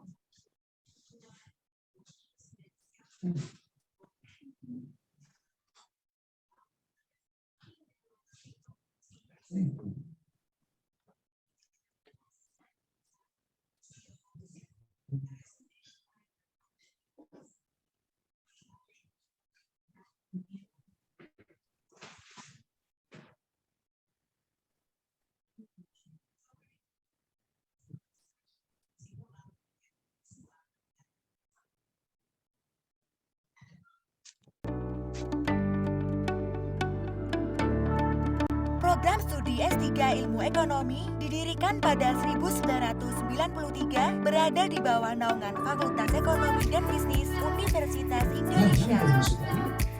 Program studi S3 Ilmu Ekonomi memiliki visi menjadi pusat pembelajaran ilmu ekonomi jenjang doktoral yang bereputasi baik di tingkat nasional dan di Asia, sehingga berkontribusi terhadap pembangunan Indonesia dan masyarakat global. Program yang kami tawarkan adalah program S3 Kuliah dan Riset serta S3 by Research. Tujuannya adalah program S3 Ilmu Ekonomi dapat berkontribusi dalam menghasilkan penelitian ilmiah bidang ekonomi yang berkualitas dengan landasan kerangka teoritis dan metode empiris yang tepat dan terkini dengan mempertimbangkan aspek inter, multi, dan transdisiplin. Untuk mendukung pendidikan ilmu ekonomi yang berkualitas tinggi, kontekstual, dan sejalan dengan perkembangan ilmu ekonomi global, kami melibatkan dosen-dosen berkualifikasi profesor dan doktor yang terbaik di bidangnya. Beberapa klaster penelitian yaitu game teori lanjutan, keseimbangan umum dan pemodelan ekonomi dinamis, ekonomi pembangunan dan analisis kuantitatif, model ekonomi dan metode empiris untuk ekonomi makro, model ekonomi dan metode empiris untuk ekonomi mikro, metode eksperimen dan ekonomi perilaku, dan mikroekonometrika. Alumni kami tersebar hampir di seluruh wilayah di Indonesia, di berbagai kementerian atau lembaga, beberapa pemerintah daerah maupun lembaga internasional. Mengingat hal itu, secara langsung program studi S3 Ilmu Ekonomi mendukung program pembangunan sumber daya manusia Indonesia yang unggul. Program doktor dari Universitas Indonesia Alhamdulillah ini sangat mendukung pekerjaan yang dilaksanakan, semua aktivitas yang dilaksanakan di Pusikat BPS. Dalam hal ini kita konsentrasinya adalah lembaga penyelenggara pendidikan dan pelatihan baik dari jalur degree maupun non degree. Jadi kompetensi teman-teman yang alumni doktoral UI di bidang ekonomi ini sangat mensupport pada saat kita merencanakan kegiatan pendidikan dan pelatihan yang berrelasi dengan economical areas. Kurikulum pendidikan akademik pada program S3 wajib mengimplementasikan pembelajaran berbasis riset pada setiap kegiatan pembelajarannya. Pendidikan program S3 Ilmu Ekonomi dapat ditempuh dalam dua jalur, yaitu jalur kuliah dan jalur riset. Program studi S3 Ilmu Ekonomi ditunjang oleh lingkungan yang nyaman serta didukung oleh tenaga pendidik dari kalangan profesor serta doktor yang berkompeten dalam bidang riset baik pada ranah nasional maupun internasional. Program S3 Ilmu Ekonomi mendorong mahasiswa untuk terlibat dalam kegiatan riset ilmiah dan berpartisipasi aktif pada konferensi nasional dan internasional. Dengan tuntutan tersebut, program S3 Ilmu Ekonomi menempa mahasiswanya untuk memiliki skill penulisan ilmiah yang baik, memiliki metodologi penelitian yang kuat, dapat melakukan paparan ilmiah dengan efektif dan efisien, serta dapat menjadi problem solver atas masalah-masalah ekonomi terkini. Tak jarang, mahasiswa yang bersekolah di program S3 Ilmu Ekonomi dapat menghasilkan output penelitian pada jurnal reputasi internasional. Menjadi mahasiswa program Doktor PPIP merupakan kebanggaan akademis yang luar biasa buat saya. Kami banyak dibekali keahlian riset yang tentunya harus sejalan dengan perkembangan ilmu ekonomi dunia dan tentunya dituntut untuk berkontribusi dalam diseminasi karya ilmiah. Para profesor dan dosen yang kompeten dan berpengalaman membuat tuntutan tersebut menjadi mudah dan kesempatan untuk berdiskusi dengan mereka terbuka luas kapanpun. Pengelola program pun ramah dan tanggap dalam memberikan layanan akademik, sarana dan prasarana perkuliahan juga sangat memadai. Keberadaan rekan-rekan mahasiswa yang kompak, serta atmosfer akademik yang kondusif dan kompetitif di lingkungan kampus telah memberikan motivasi dan kenyamanan tersendiri bagi saya, seorang mahasiswa, untuk senantiasa belajar, berdiskusi, berkonsultasi, berkarya lewat penelitian, serta berbagi ilmu pengetahuan dan pengalaman. LMU itu memiliki para pakar-pakar leading ekonomis tidak hanya di nasional tapi juga di kawasan, sehingga kita bisa dapat informasi, ilmu, pencerahan tidak hanya tentang teori ilmu ekonominya sendiri, tapi juga bagaimana teori itu bertransformasi menjadi sebuah kebijakan dan kendala-kendala dihadapi para pengambil kebijakan ketika menerapkan teori itu dalam keseharian di Indonesia. Terima kasih buat teman-teman, selamat menikmati dan enjoy kuliah di LMU. Terima kasih. Assalamualaikum.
Program studi S3 Ilmu Ekonomi didirikan pada 1993 berada di bawah naungan Fakultas Ekonomi dan Bisnis Universitas Indonesia.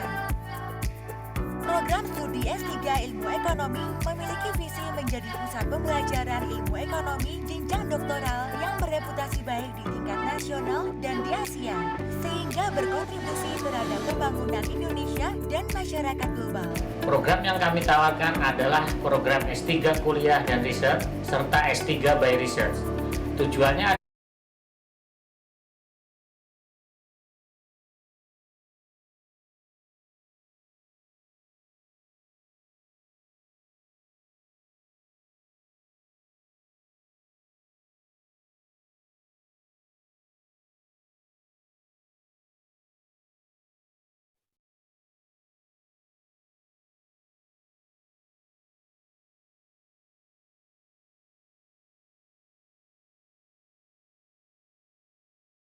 Hadirin yang kami hormati, tim penguji promosi Doktor Universitas Indonesia memasuki ruang sidang.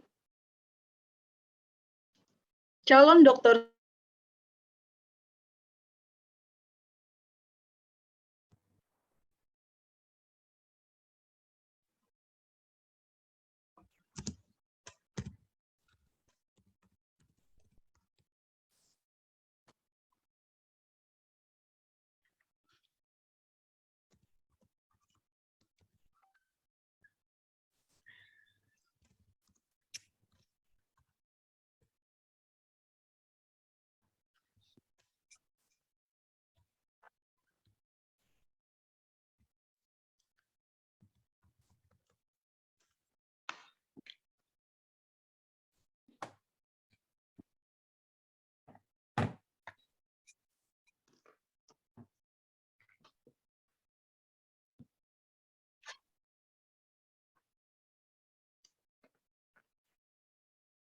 Hadirin yang kami hormati, tim penguji promosi Doktor Universitas Indonesia memasuki ruang sidang.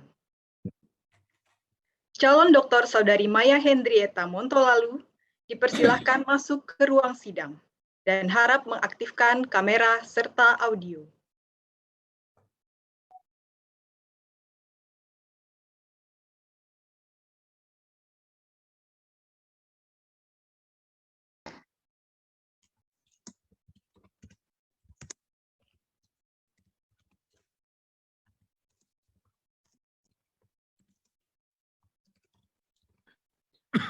Calon dokter Saudari Maya Montolalu,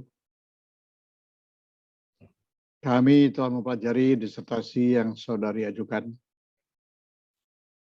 Kami juga telah memperhatikan pembelaan saudari atas pertanyaan dan sanggahan dari pihak kami. Promotor yang diketuai oleh Bapak Dr. Mahyus Kanada telah menyampaikan keterangan mengenai pengembangan keahlian saudari, dan program studi telah pula melaporkan hasil ujian proposal riset, hasil riset, dan publikasi artikel ilmiah saudari.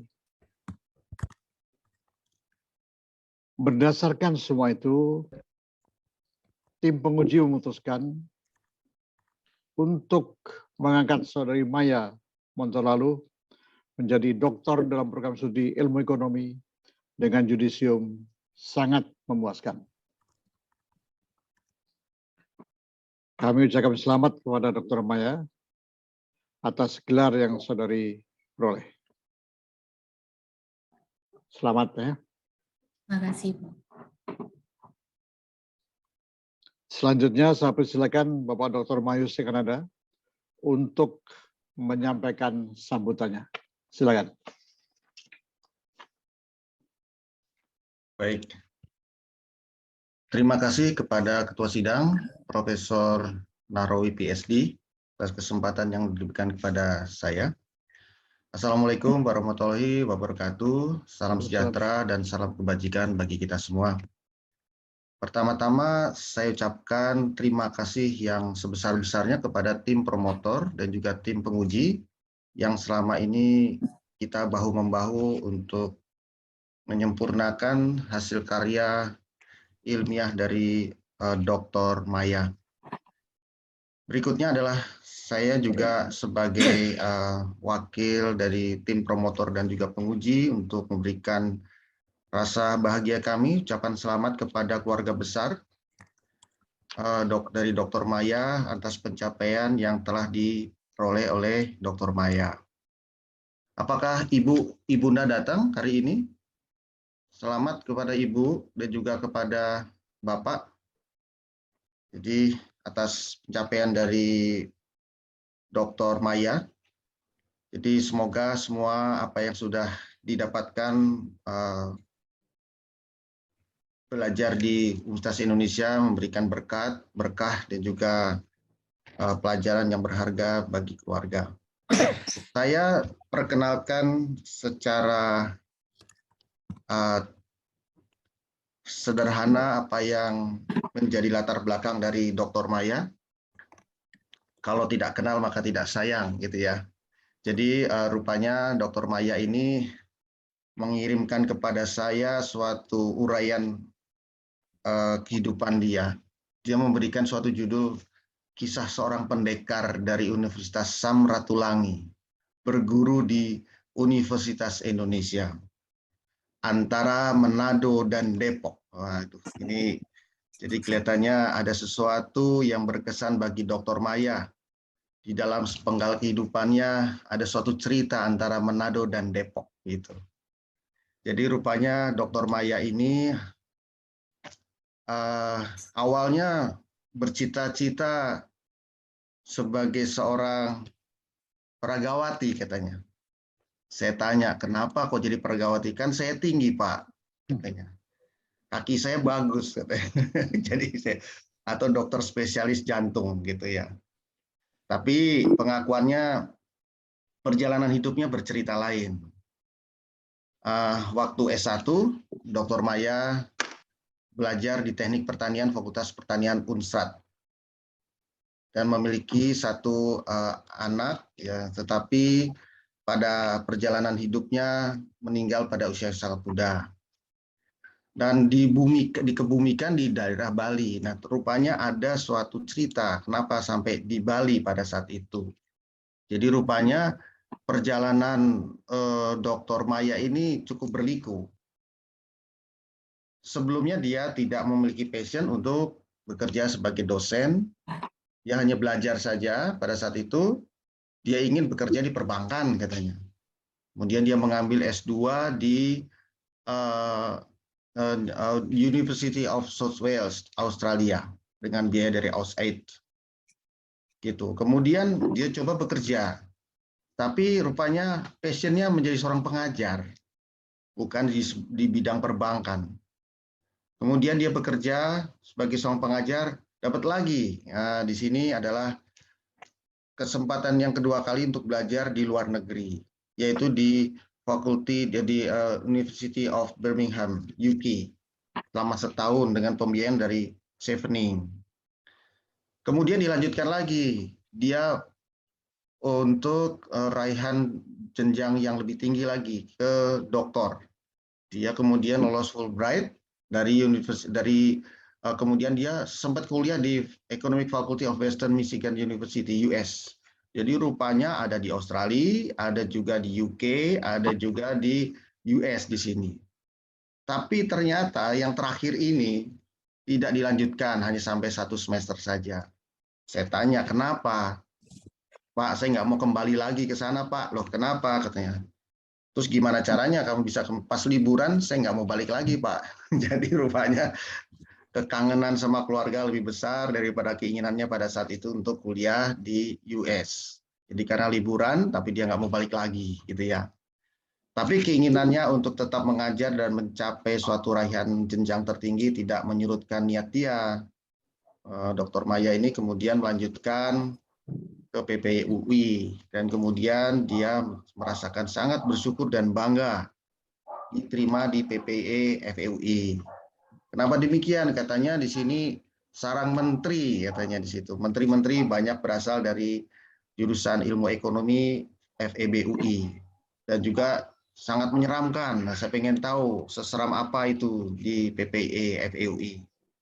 Rupanya betul-betul menyeramkan bagi dia karena waktu tidur berkurang, kemudian banyak sekali paper-paper yang harus dibaca, dan itulah kesan-kesan yang didapatkan selama dia kuliah di Indonesia gitu ya, karena selama itu dia dari Unstrad malah melintang ke berbagai negara dan kemudian dia kembali ke Indonesia dan melanjutkan sampai jenjang tertinggi yang kita saksikan saat ini.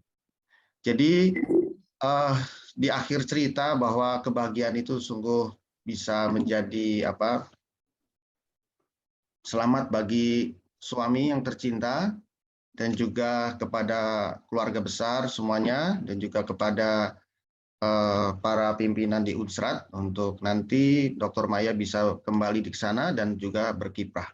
Jadi saya rasa kita bisa melihat nih perjalanan seorang pendekar gitu. Pendekar yang berasal dari Manado kembali ke Depok dan kemudian Manado lagi.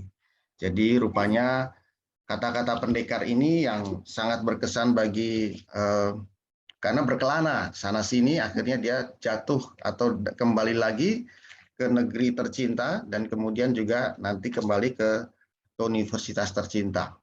Jadi pada kesempatan ini juga saya menyampaikan kepada mungkin keluarga promotor yang sebelumnya, yaitu mungkin Pak Madar dan almarhum, dan juga kepada keluarga, karena hasil jeripayah Maya ini juga tidak lepas dari bimbingan dari almarhum Dr. Madar Remeng. Demikian ini cerita, sekali lagi selamat kepada suami dan keluarga besar ya akan pencapaian dari Dr. Maya yang berkelana sebagai pendekar dari Unsrat ke belahan dunia dan kembali ke Depok dan kembali lagi ke Unsrat. Demikian Prof. Nahrawi, terima kasih atas sambutan yang sudah saya sampaikan ini. Baik, selanjutnya saya persilakan kepada Dr. Maya untuk menyampaikan sambutan singkatnya. Silakan Maya. Terima kasih Prof. Nahrawi untuk kesempatan yang diberikan. Pertama-tama, saya sangat bersyukur, I can be more than grateful for the Lord has grant me, sehingga saya bisa have this opportunity untuk study di PPI EUI dan bahkan allowed me to finish my doctoral degree. Saya sangat bersyukur bisa studi di PPI EUI karena bisa bertemu dengan orang-orang hebat dan bahkan dengan orang-orang yang baik. Saya bertemu dengan para Bapak Ibu penguji dan juga promotor. Pertama, saya berterima kasih pada Bapak Ibu penguji, Ibu Hera, dan juga Ibu Ruri, Pak Kiki, Pak Wahyu, dan Pak Widiono. Saya sangat berterima kasih untuk masukan-masukan dan saran yang sudah diberikan dari proses proposal hingga ujian hasil bahkan sampai saat ini. Banyak masukan yang berarti dan bisa memperluas bahkan widen my horizon tentang pengertian-pengertian dan juga konsep-konsep yang ada, bahwa memang untuk menjadi dokter itu bukan hanya masalah teknis saja, perhitungan dan sebagainya, tetapi yang lebih penting adalah bagaimana filosofi dan pemahaman terhadap aspek tersebut ataupun terhadap konsep tersebut. Terima kasih untuk bantuan dan masukannya. Dan selanjutnya saya juga sangat berterima kasih kepada tim promotor. Dalam hal ini saya bersyukur saya punya 2 orang promotor. Yang pertama adalah almarhum Pak Madar yang sudah begitu baik dan sangat berdedikasi, bahkan di saat-saat terakhir beliau almarhum berada di rumah sakit masih mengencourage saya untuk menulis dan menyelesaikan PR. Dan akhirnya saya juga bisa sampai saat ini juga dengan mengingat dan mengenang akan kebaikan almarhum Pak Madar. Kemudian saya berterima kasih kepada Pak Mahyus yang bersedia untuk menggantikan Pak Madar, almarhum Pak Madar, untuk melanjutkan bimbingan. Saya berterima kasih Pak Mahyus selama ini baik dan selalu share ilmu baik ekonometrik maupun dengan ilmu-ilmu dalam kehidupan dan juga membantu dalam paper writing bahkan submit ke jurnal-jurnal. Terima kasih Pak Mahyus, Tuhan memberkati. Dan yang selanjutnya yang paling berkesan adalah co-promotor 1 Pak Teguh Dartanto PhD yang sudah membimbing saya semenjak masih Porprodi, semenjak masih kepala departemen, kemudian sampai menjadi dekan. Saya mengikuti perjalanan dari Pak Teguh juga, dan terima kasih karena Pak Teguh juga begitu baik dan bahkan begitu sabar menghadapi mahasiswa yang seperti saya.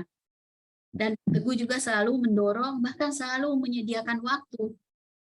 Even Pak Teguh sangat sibuk, dan pun saat ini sudah menjadi dekan sangat sibuk, tetap saja menyediakan waktu. Bahkan pernah sekali saya yang meng-cancel untuk bertemu dengan seorang koprom Pak Dekan, dan kemudian Pak Dekan yang menghubungi saya, Maya, bagaimana ini, untuk akhirnya tetap disediakan waktu, dan I'm really appreciate it. There's no words I can express how I'm so thankful dan berterima kasih bisa dibimbing oleh Pak Teguh yang come up with this idea, dan ternyata bisa menjadi suatu research yang bisa berguna pada saat ini. Terima kasih banyak Pak Teguh, kiranya tetap sukses dan berjaya terus. Selanjutnya saya juga berterima kasih kepada Ibu Dia Widiawati yang dengan yang selalu berpikir kritis mengajar saya bagaimana untuk mengelaborasi sesuatu dan melihat ke lebih detail, dan selalu juga menyediakan waktu. Terima kasih untuk bantuannya. Saya berterima kasih kepada ketiga promotor saya karena dengan bantuan mereka akhirnya juga paper yang pertama itu bisa dipublish di Sustainability Journal. Terima kasih. Terima kasih kepada Prof. Nahrawi yang sudah bersedia menjadi ketua sidang ujian promosi saya pada saat ini. Terima kasih juga kepada Mbak Mila dan staf PPIE, kepada MC. Terima kasih banyak Mbak Anita. Tanpa bantuan kalian, I don't think this can run smooth. Dan juga saya berterima kasih selanjutnya kepada teman PPIE saya, teman 3 darah, Mbak Ambar, Mbak Fani yang sudah lebih dulu selesai, dan I'm so glad saya bisa menyusul kalian untuk menyandang gelar doktor dari PPIE UI. Terima kasih kepada kakak-kakak tingkat, Mas Doni, Mas Irsan, Mas Sae, dan Mas Habib, dan juga di tingkat Mbak Ipe, Mbak Anita Novi, Mbak Ola, dan lain-lain yang tidak sempat saya sebutkan. Saya ucapkan banyak terima kasih juga kepada teman seperjuangan saya ketika di West Michigan University, Mbak Nanda. Terima kasih, sekarang ini saya bisa selesai di sini. Terima kasih. Dan selanjutnya saya berterima kasih kepada teman-teman saya di Manado, Kepompong Squad, dan juga teman-teman saya Puman Squad, dan teman-teman jurusan Sosek Ekonomi Agribisnis Fakultas Pertanian. Saya sangat berterima kasih bisa selalu mensupport saya. Berterima kasih juga saya kepada Dekan Fakultas Pertanian yang sudah memberikan kesempatan bagi saya untuk bisa melanjutkan studi, dan juga kepada pimpinan jurusan, terima kasih banyak.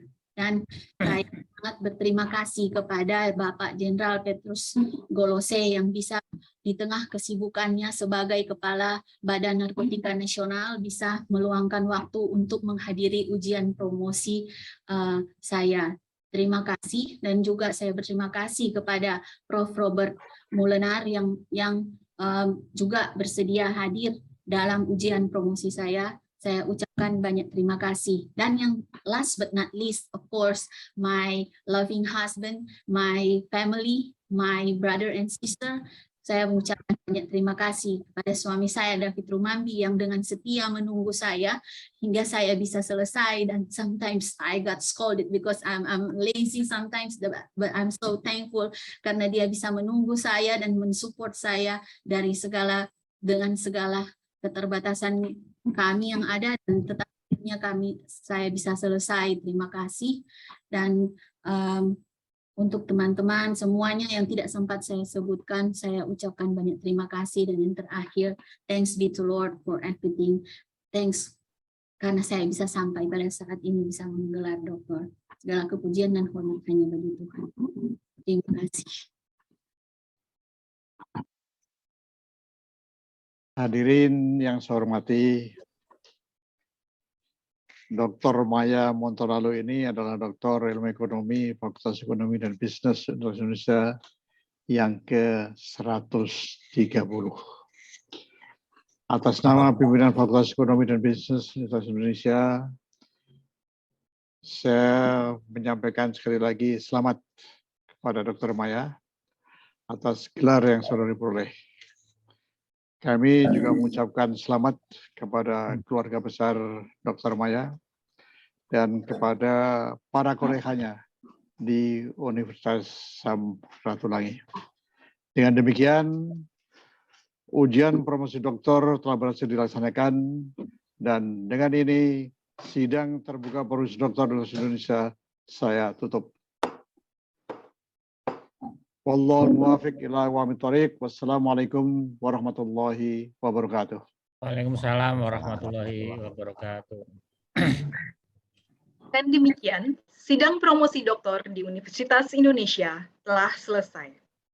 Kami persilahkan pembimbing dan penguji untuk mengucapkan selamat pada Dr. Maya Hendrietta Montolalu. Yang pertama, saya persilahkan kepada Ketua Sidang, Bapak Profesor Nahrawi Jalal Nahrawi, untuk memberikan salam selamat. Dr. Maya, selamat ya atas gelar doktor yang baru saja saudara peroleh. Semoga bermanfaat. Terima kasih. Selanjutnya, Ibu Dr. Hera Susanti untuk memberikan salam selamat. Dr. Maya, selamat atas capaian saudara. Harapan saya studi yang penting dan relevan ini terus dikembangkan lebih lanjut dan tidak berhenti sampai di sini. Semoga sukses dan bisa mendorong mahasiswa-mahasiswa lain setelah kembali aktif di kampus. Selamat. Selanjutnya, kami persilakan kepada Ibu Dia Hadi Setionaluri, PhD, untuk memberikan salam selamat. Selamat Mbak Maya, mohon maaf Ibu Dr. Maya sekarang atas gelar doktornya yang diterima. Semoga bermanfaat and good luck for your next endeavor. Thank you. Selanjutnya, kami persilakan Bapak Kiki Feriko, PhD, untuk memberikan salam selamat. Ya, selamat Dr. Maya. Setelah melalui perjalanan yang berliku, saya dengar itu sempat ke Australia, Inggris, Amerika, dan akhirnya lulus makan waktu 7 tahun ya, cukup lama di PPIE. Dan ini bukan akhir dari segalanya, justru passions Anda ternyata ada di sini. Dan ya kita menanti kiprah Anda setelah Anda menyandang gelar doktor ini, karena Anda datang dengan tanggung jawab yang baru di dunia akademik ya, untuk terus menyuarakan apa yang Anda yakini dan passion Anda untuk terus ya disuarakan. Itu saja dari saya. Sekali lagi selamat. Ini awal ya, bukan akhir. Terima kasih. Selanjutnya, kepada Bapak Dr. Widyono Sucipto, kami persilakan untuk memberikan salam selamat. Ya, saya mengucapkan selamat ke Dr. Maya ya, atas capaiannya pada hari ini dan semoga gelarnya bisa bermanfaat buat orang banyak. Ya, itu saja. Ya. Selamat. Selanjutnya, Bapak Wahyu Prasetyawan, PhD, kami persilakan. Selamat buat Dr. Maya. PhD itu baru buka pintu ya. Jadi semoga tetap tinggi passionnya untuk meneliti masalah-masalah yang strategis seperti ini. Selamat. Terima kasih. Selanjutnya, kami persilakan Bapak Teguh Dartanto, PhD, untuk mengucapkan salam selamat. Selamat buat Dr. Maya, sebuah perjalanan panjang yang melelahkan ya, untuk eksplorasi topik-topik yang sifatnya interdisiplin ya. Ini dan saya suka sekali, waktu itu saya selalu men-challenge mahasiswa-mahasiswa PhD untuk beyond dari kebiasaan ya. Ini kan mencoba menggabungkan berbagai aspek, isu trade, isu di regional, dan isu terkait dengan development gitu, dan kesehatan juga, dan Maya bisa menyelesaikan itu. Dan saya sendiri mohon maaf ya, mungkin gaya bimbingannya semakin lama semakin ngegas sesuai dengan tingkat kestresan saya gitu kan, semakin lama semakin stres, jadinya bimbingannya very cepat, quick, dan juga banyak ngegas. Dan finally saya apresiasi presentasi dan PPT-nya sangat bagus lah. Itu aja. Sekali lagi selamat. Next kita harus banyak kolaborasi ya nanti ke depan. Ya. Yang terakhir, kepada Bapak Dr. Mahyus Ekananda, kami persilakan. Baik. Terima kasih untuk ucapan. Ya, Dr. Maya, pencapaian Anda di level ini sudah purna. Selamat, tapi kisah seorang pendekar belum selesai. Silakan berkarya dan juga buatlah cerita-cerita lain yang lebih menarik ya, dan itu spektakuler, yang luar biasa, yang berkarya bagi sesama, bagi selingkungan, bagi semua apa yang sudah Anda teliti selama ini, itu untuk diimplementasikan kepada masyarakat banyak. Ya, jadi kita nantikan kisah-kisah selanjutnya dari pendekar ini. Selamat, Dr. Maya. Ketua Sidang, tim promotor dan tim penguji sudah dapat untuk meninggalkan ruang promosi. Tetapi jika berkenan, dapat tinggal bersama untuk ramah tamah dengan para tamu.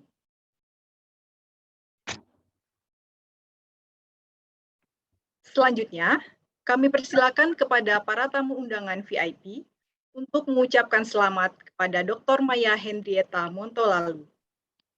Yang pertama, kami persilakan kepada Bapak Komjen Polisi Dr. Petrus Reinhard Golose, selaku Kepala BNN RI, untuk mengucapkan salam selamat.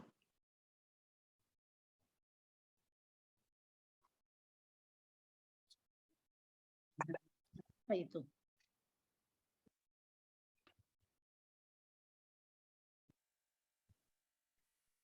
Selanjutnya, kami persilahkan kepada Bapak Profesor Robert Molenar, selaku Asesor Bandikti, untuk mengucapkan salam selamat.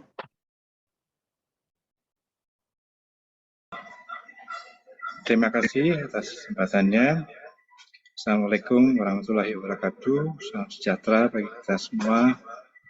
Puji syukur pada Tuhan Yang Maha Kuasa atas telah terlaksananya ujian terbuka. Dan pada kesempatan ini, saya juga menyampaikan banyak selamat atas capaiannya kepada Dr. Maya atau Mrs. Rumambi dalam hal ini dan keluarga, di mana Pak David ada bersama-sama dengan kita pada saat ini. Teruslah Maya melanjutkan kontribusinya, sekiranya itu dapat membantu menyelesaikan masalah stunting. That will be great things to do. Dan akhirnya semoga semua ini memberikan kesejahteraan bagi Maya dan keluarga dan bagi semua pihak yang terkait dengan kontribusi dari Dr. Maya. Terima kasih. Yang terakhir, kami persilakan Bapak Dedi Toy PhD, selaku Dekan Fakultas Pertanian Unsrat, untuk mengucapkan salam selamat.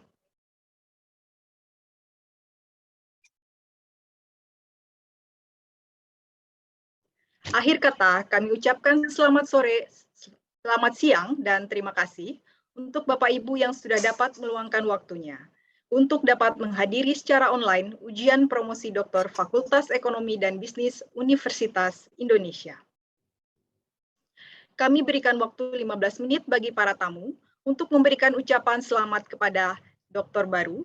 Silakan untuk menyalakan audio serta kameranya. Terima kasih. Ruang sidang secara otomatis akan tertutup dalam 15 menit ke depan. Terima kasih. Selamat Maya. Dr. Maya. Sukses selalu. Ya. Selamat Dr. Maya. Dr. Maya. Selalu. Menjadi Maya selamat. Sukses. Banyak selamat. Pak Kunci Maya. Sukses selanjutnya. Mbak Maya. Terima kasih. Mantap, Mai. Selamat makin sukses.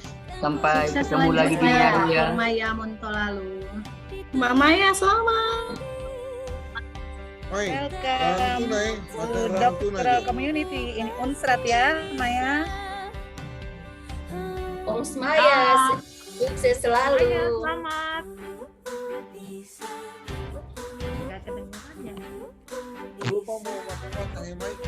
Mbak Maya selamat. Terima kasih.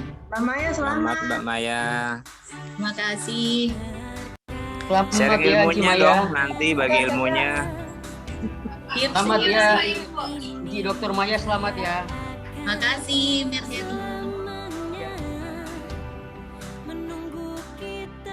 Selamat pendekar Maya. Terima kasih. Big congratulations, dear Maya. Terima kasih, Encik Erni. Selamat Ibu Maya. Terima kasih, Jenderal Petrus Golose. Jadi udah jadi ini nih ya. Jadi dokter, kenapa nggak pakai Rumambinya? Cuma Montolalunya. Siap. Jadi jajaran Badan Narkotika Nasional Republik Indonesia mengucapkan selamat kepada Dr. Maya Montolalu Rumambi. Terima kasih. Oke, terima kasih ya. Terima kasih, sehat selalu.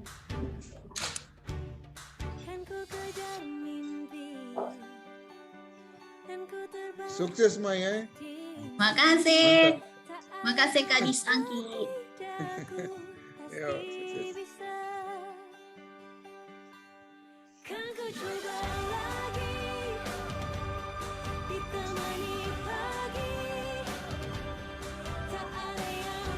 Makasih Mbak Anita MC cantik. Makasih Mbak Mila. Selamat Mbak Maya, bebas. Bebas. Mbak Maya selamat. Ditunggu di sini ya. Iya, ditunggu party.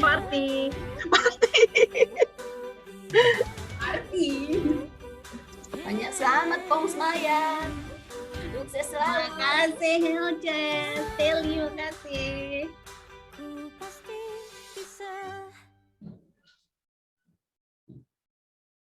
Ku bisa melayang jauh berteman langit lepas. Boleh buat TikTok ulang, Mai. TikTok. Dunia ini tak akan selamanya menunggu kita menaklukkan ragu berani. CMI makasih mau hadir. Ya, tim stunting, cannot wait to have you here. Gonna be Food security and stunting. Oke, Mai, ya. Ya.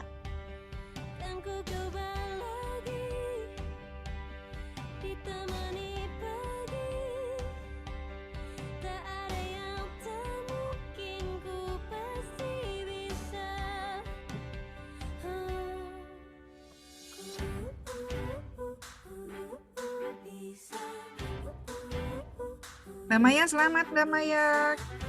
Makasih Mbak Mirna. Iya, makasih ya udah dibantu. Thank you banget. Sukses ya, Mbak. Kanjeng Ratu, thank you. Selamat Mbak. Selamat Mbak Maya. Makasih. Sukses ya. Ya. Makasih Pak Kasdi. Izin kita open ya Mbak. Ya. Makasih. Kangen deh PPIE. Kangen.